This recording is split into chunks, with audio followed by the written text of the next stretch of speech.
உடலும் உயிரும் எப்படி இருக்குதோ அதுபோல அதிமுகவும் புரட்சி பாரத கட்சியும் ஒன்றோடு ஒன்று பிணைந்து இருக்கின்றன. இது எவராலும் பிரிக்க முடியாது.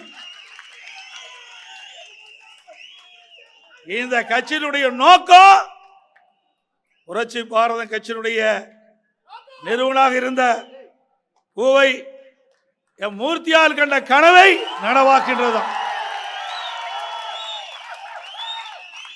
அவர் இருக்கின்ற பொழுது இந்த நாட்டில் இருக்கின்ற தமிழகத்தில் வாழ்கின்ற ஒடுக்கப்பட்ட நசுக்கப்பட்ட ஏழை மக்கள் அவர்களுக்கு கல்வி கிடைக்க வேண்டும், அடிப்படை வசதிகள் கிடைக்க வேண்டும். அதற்காக தான் வாழ்நாள் முழுவதும் அர்ப்பணித்தார். அவரை போலவே அவரை தொடர்ந்து அவருடைய மறு உருவமாக இருந்து கொண்டிருப்பவர் அறிவுசார் எம் ஜெகன்மூர்த்தி சட்டமன்ற உறுப்பினர் அவர்கள். நம்ம கூட்டணியிலே அங்க வைத்தாலும் சட்டமன்றம் நடைபெற்றுக் கொண்டிருக்கின்ற பொழுது பல்வேறு மானிய கோரிக்கை நடைபெறும். அப்பொழுது ஆதிராவிடர் நலன் மானிய கோரிக்கை நடைபெற்றுக் கொண்டிருக்கின்ற பொழுது அந்த மானிய கோரிக்கையிலே என பேசுவதற்கு வாய்ப்பு கொடுங்கள் என்று சொல்வார்கள். ஏனென்று சொல்ல இருவர் தான் பேச முடியும். அந்த இரு சட்டமன்ற உறுப்பினர்கள் தான் பேச முடியும். நம்முடைய இயக்கமும் கூட்டணியை சேர்ந்து அப்படி இருக்கின்ற பொழுது அவர் கேட்ட உடனேயே அவருடைய எண்ணங்கள் நிறைவேற்றுகின்ற விதமாக அந்த ஒடுக்கப்பட்ட தாழ்த்தப்பட்ட மக்கள் அவருடைய கோரிக்கையை சட்டமன்றத்திலே ஒழிக்க வேண்டும் என்பதற்காக அவருக்கு பேசுவதற்கு அந்த வாய்ப்பை தொடர்ந்து நாங்கள் கொடுத்தோம். இங்கே இருக்கின்ற ஒடுக்கப்பட்ட தாழ்த்தப்பட்ட மக்களுடைய குரலை சட்டமன்றத்திலே அறிவிச்சவர் ஜெகன்மூர்த்தி அவர் ஒழித்துக் கொண்டிருக்கின்றார். உங்களுடைய எண்ணத்தை சட்டமன்றத்திலே பிரதிபலித்துக் கொண்டிருக்கின்றார். நான் பார்த்து கொண்டிருக்கின்றேன்.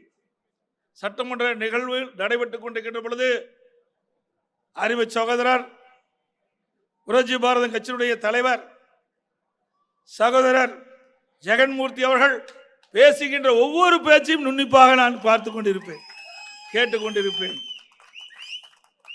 ஏனென்று சொன்னால் ஒடுக்கப்பட்ட தாழ்த்தப்பட்ட மக்கள் ஏற்றம் பெற வேண்டும், அதில் எந்த இடைப்பாடும் இருக்கக்கூடாது என்பதுதான் அதிமுகவுடைய நிலைமை. இங்கே கூட எனக்கு சில தகவலை கொடுத்தார்கள்.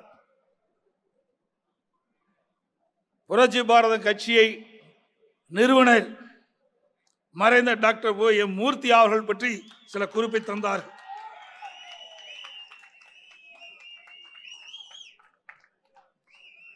அவர் ஒரு சாதாரண குடும்பத்திலே பிறந்தாலும் அவருடைய லட்சியம் டாக்டர் அண்ணல் அம்பேத்கர் அவர் ஈர்க்கப்பட்டு சட்ட மேதை அவர்கள் என்னென்ன நினைத்தாரோ அதையெல்லாம் நிறைவேற்ற வேண்டும் என்று தன் வாழ்நாளிலே கடைபிடித்து நிறைவேற்றி காட்டினார். அவர் உரிமைக்காக குரல் கொடுத்தார். தலித்தின் மக்களின் முன்னேற்றத்திற்கும் உயர்வுக்கும் பாடுபட்டார். பாதகம் செய்பவரை கண்டால் நாம் பயங்கொள்ளலாகாது பாப்பா, மோதி மிதித்து விடு பாப்பா, அவர் முகத்தில் உமிழ்ந்து விடு பாப்பா. அண்மை செய்திகளை உடனுக்குடன் தெரிந்து கொள்ள இணைந்திருங்கள் இயம்நாடு தொலைக்காட்சியுடன்.